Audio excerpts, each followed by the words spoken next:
Hello and welcome to Wealth Manager, where we help make your money work for you. On the show today, we have an expert panel talking about estate planning. But before we go ahead, here's what made news this week. Balanced funds, which invest more than 65% in equity and the remaining in debt, have been making the best of both worlds. Riding high on the interest rate cuts and the overall run-up in equities, these funds have outperformed monthly income plans, debt funds, as well as large-cap equity funds. The CRISIL AMFI Balanced Fund Performance Index returned over 37% in 2014-15. Insurance regulator IRDAI has slapped a 60 lakh rupee penalty on United India Insurance for a number of violations. These include the public sector general insurer understating its liabilities for FY12, deviating from approved discount structures, extensive delays in claim settlements, non-registration of claims, as well as failure to create provisioning. In the aftermath of the devastating earthquake in Nepal, demand for home insurance has surged significantly. Similar spurts in demand were seen post the Jammu and Kashmir floods as well as the Uttarakhand floods. Home insurance policies are of two kinds. One covers the structure and construction costs in case of damage due to natural calamities, while the other insures household content. Industry experts recommend opting for a home insurance cover, especially for those who live in seismic zones. One of the most crucial aspects of wealth management is estate planning. While a lot of emphasis is given to wealth creation, just as important, if not more, is the protection, preservation and succession of wealth. However, as a result of lack of awareness and a lack of expertise, this is one of the most ignored aspects. But on today's special episode of Wealth Manager, we will tell you all that you need to know about estate planning. Joining me today is a panel of experts: Audrish Ghosh, Head Wealth Advisory, Barclays India; Gautami Gavankar, Principal Advisor, Estate Planning, Kotak Mahindra Trusteeship; and Feroze Azeez, Executive Director and Head Investment Products, Anand, Rathi. Feroze, let me begin with you. Take us through the need for estate planning. What does it really entail, and when should ideally one begin the process? So, when should somebody start? He should start as soon as he has his first liability or a potential asset upon his death coming into place. Succession planning helps you avoid any transmission loss when the money or the wealth moves from one generation to another. But the most important thing is to make an exhaustive list of assets which you have, and also a decision whether you should use a private trust format or a will is the most important decision, because a will actually comes into life once the person whose will it is no more.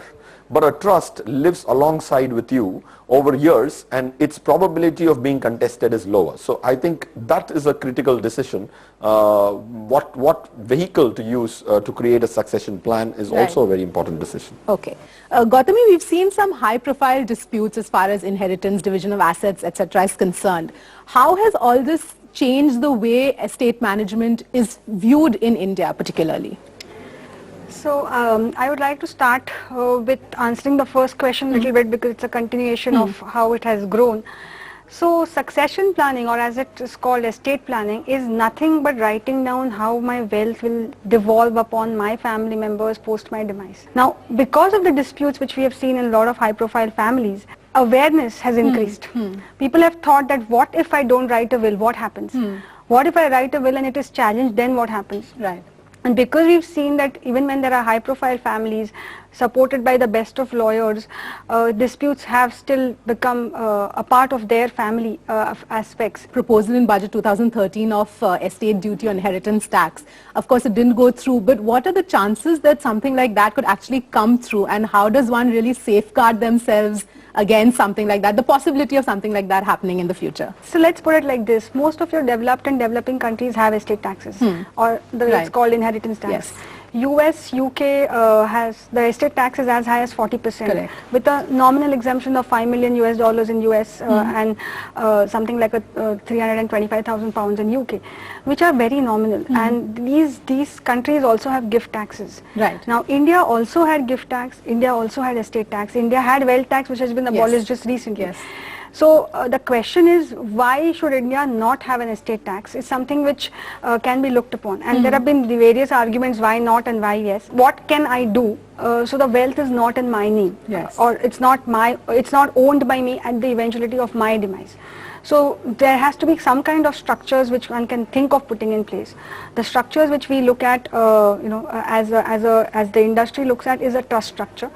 So when people can think of creating irrevocable trust where they give up control, and also a discretionary trust where the beneficiary shares are not defined, and maybe that vehicle, if appropriately structured, could take care of an imposition of an estate tax on the eventuality of the demise of the individual. Okay. Feroze, let's come to the formation of a trust. Who should consider forming a trust, and what is the process really? So there are several objectives which a trust can fulfill. So if somebody wants to ring fence his assets and make sure that his personal assets are actually kept away in a separate entity and in an investment account, which is a trust, if that is the case, then a private trust, which is irrevocable in nature, needs to be created. So how does one go about creating a trust will completely depend upon the objectives of the trust.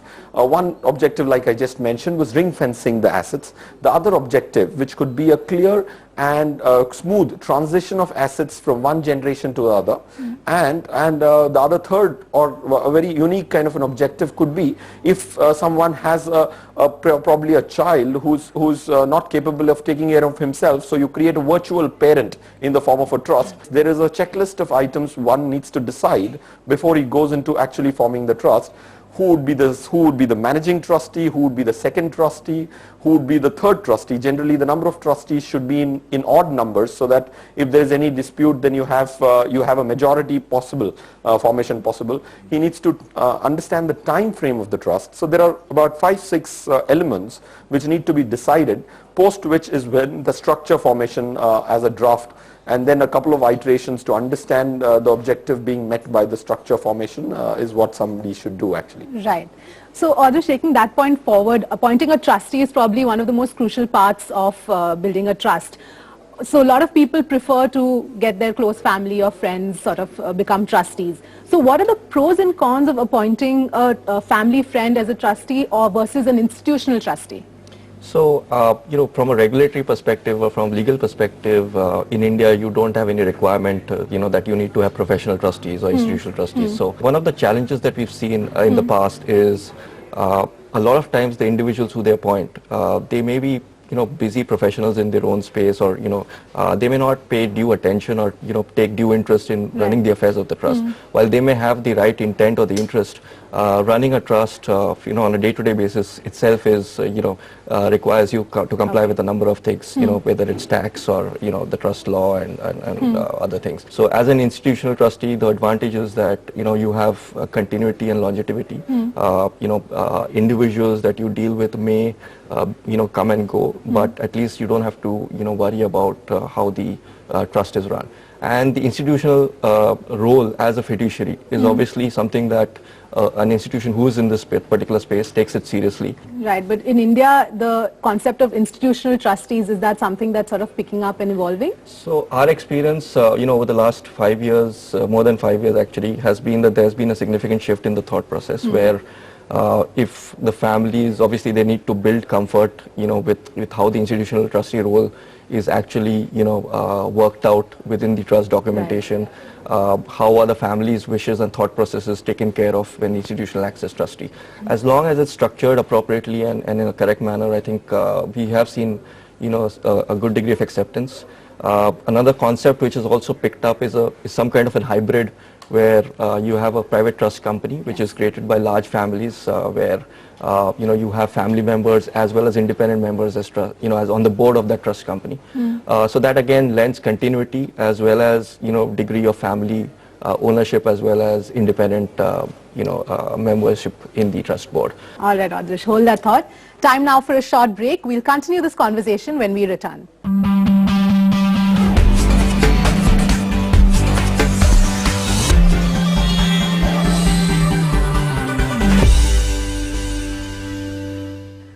Welcome back. You're watching Wealth Manager and we're talking about estate planning.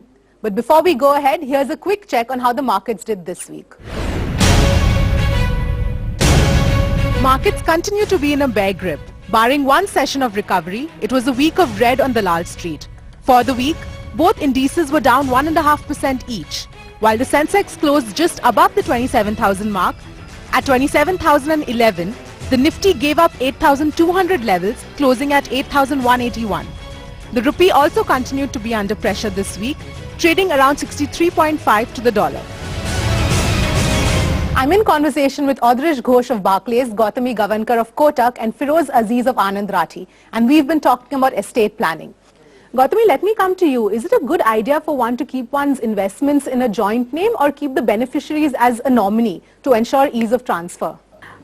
So ideally joint names, Okay. that should be the first preference, because a joint holder then can start functioning immediately after the demise of the first holder.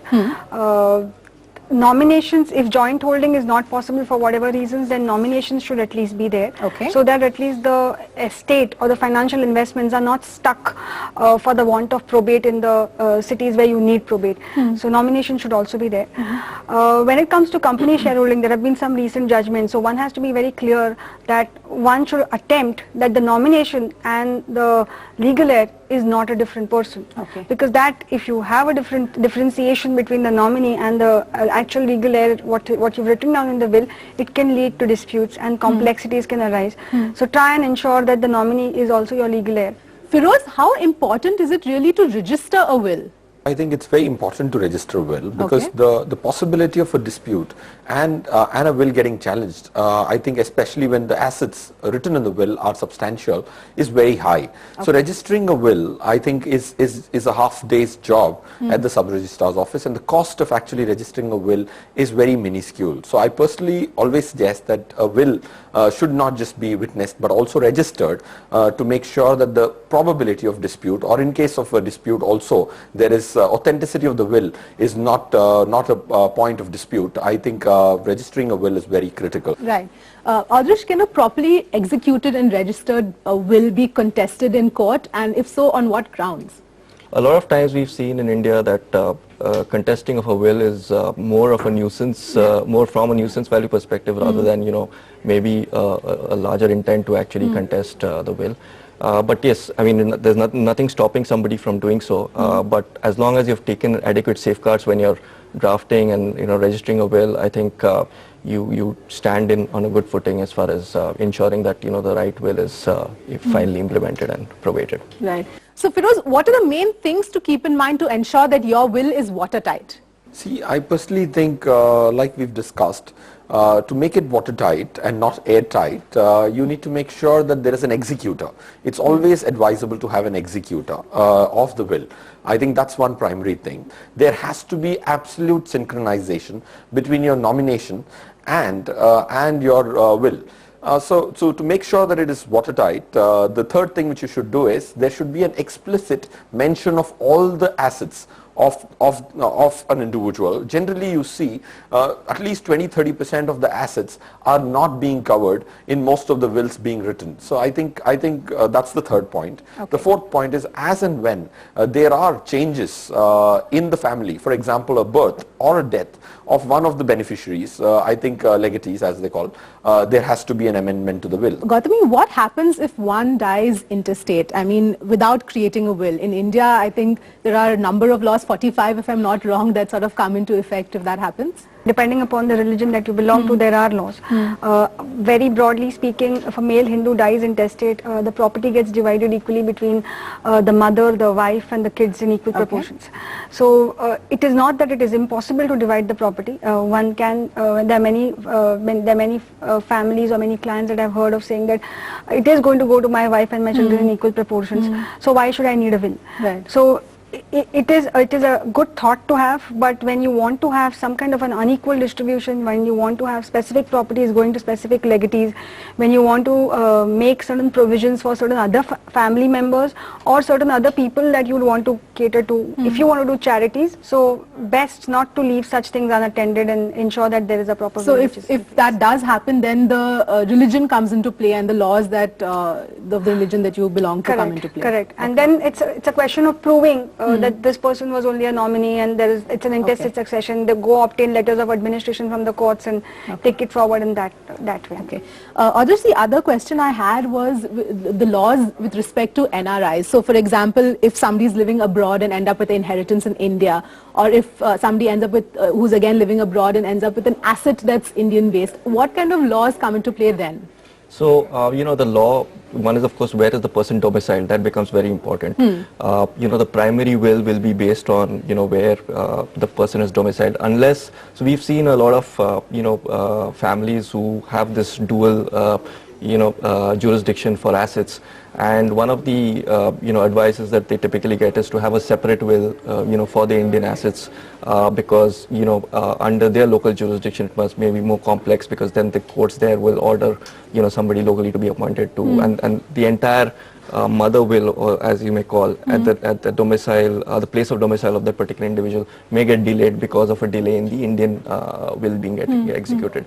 So there are ways to deal with it, having a separate will for, let's say, a particular jurisdiction, and that may be more efficient from an implementation perspective. Okay, all right. All right, time now for another break. We'll come back and take your queries.